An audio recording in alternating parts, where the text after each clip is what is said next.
Hey everyone, I am Patrick from Oakland Travel, and you are looking at the Celebrity Beyond. This was a cruise in March of 2023, and we just got out of the Tuscan restaurant on the first night of the cruise, and now we're heading up towards the Grand Plaza part of the ship, and the Martini Bar, which is of course the center of the nightlife on this Celebrity Beyond. And this was our first night on the cruise, and so our first chance to really see the Martini Bar area come to life and to get a chance to see like the entertainment options and what it really does for the cruise, and over the course of the remaining nights on the cruise, the Martini Bar was kind of the destination for us every night after dinner.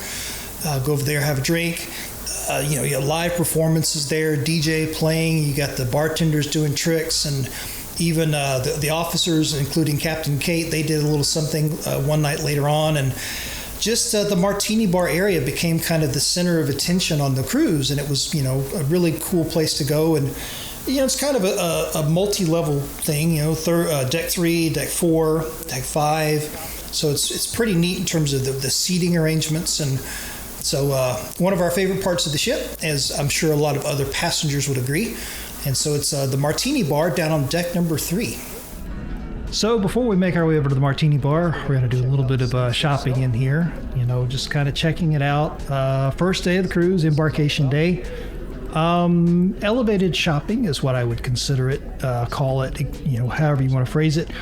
A little bit more on the premium side, based on what I've seen before on Royal Caribbean cruises, Carnival cruise. I think I did a tiny bit of shopping on an MSC cruise. So Celebrity is a level above those three.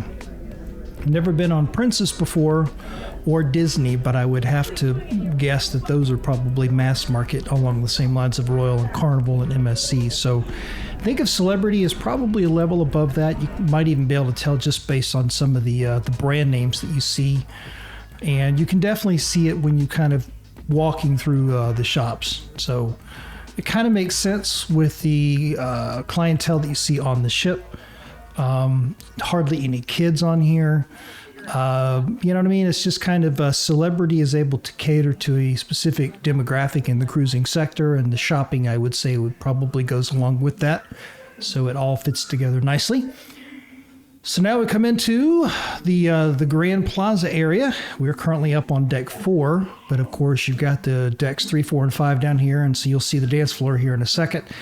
And you might even be able to hear some of that fun 80s music in the background. And I have to say that overall, I was, pretty pleased with the DJs on this cruise. There were maybe 3 different ones from what I remember. Because I kept seeing a lot of the same faces each night down here, and this is kind of one of the main areas that they would perform.